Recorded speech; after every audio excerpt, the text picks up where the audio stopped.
Okay, real talk. How many of you have spent weeks drawing a fantasy map that you never ended up using? Yeah, I see you, writers and dungeon masters. Look, I love maps, but most of the time they're just fancy ways of procrastination. And today I'm gonna tell you exactly when you actually need one, and when you're just avoiding the real work. So I've been world building for years now, and I've noticed something.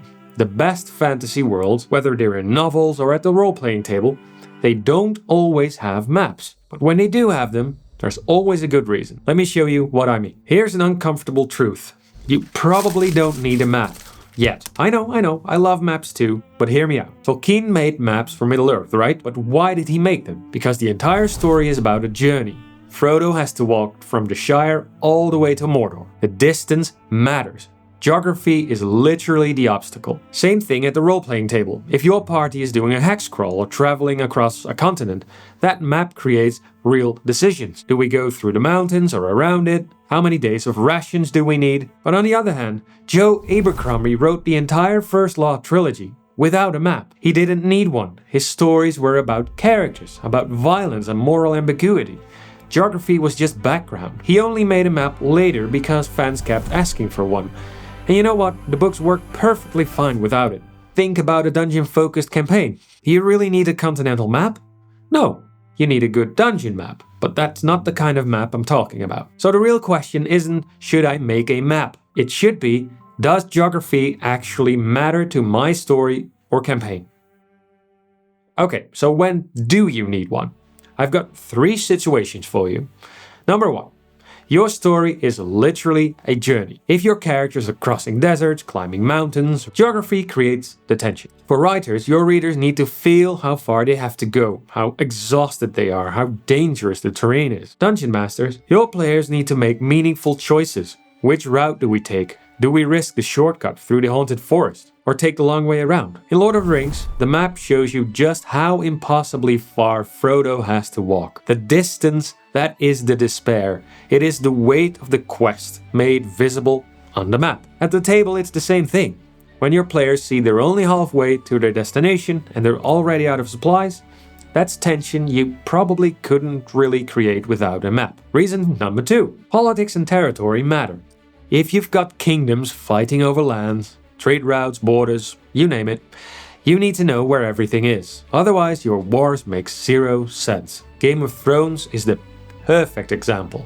The map is gorgeous, but it's not meant to be gorgeous. It is a representation of the game board. Every house's location explains why they do what they do. And Dungeon Masters, if your campaign has faction play or territorial disputes or political intrigue, your players need to understand the geography. Why is this port city so valuable? Why can't the Northern Kingdom just invade?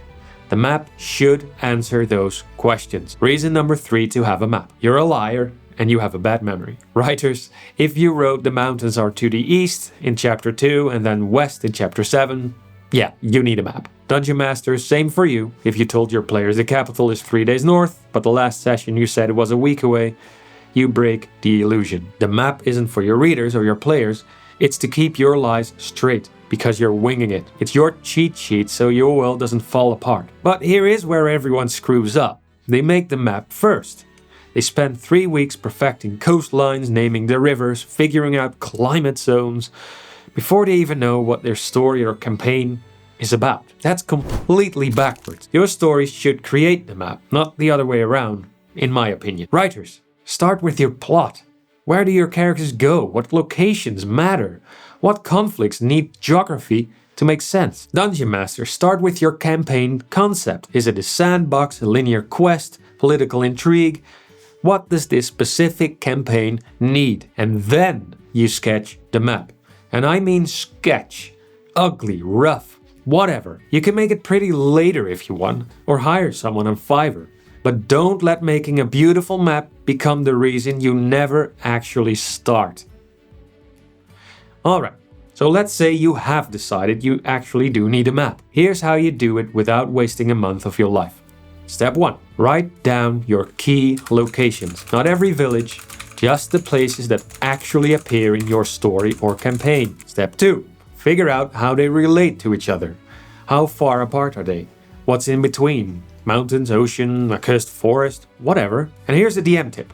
think in travel time and not in miles or kilometers. 3 days on horseback is way more useful than 47 miles. Step 3. Sketch it out. Pencil, paper, napkin, toilet paper. I don't care, man. 5 minutes and you're done. Step 4. Does it work with your story or campaign? Does this geography create the problems you need? Does it make sense for your cultures and people and travel times? If yes, cool, you're done. If not, move some stuff around. Don't make it pretty until your story is finished or your campaign is running, because I promise you, it's gonna change. Dungeon Masters, your players will go somewhere you didn't plan for. Just add it to the map later. Good world building isn't about having every single detail figured out. It's about having the right details. A map is just a tool.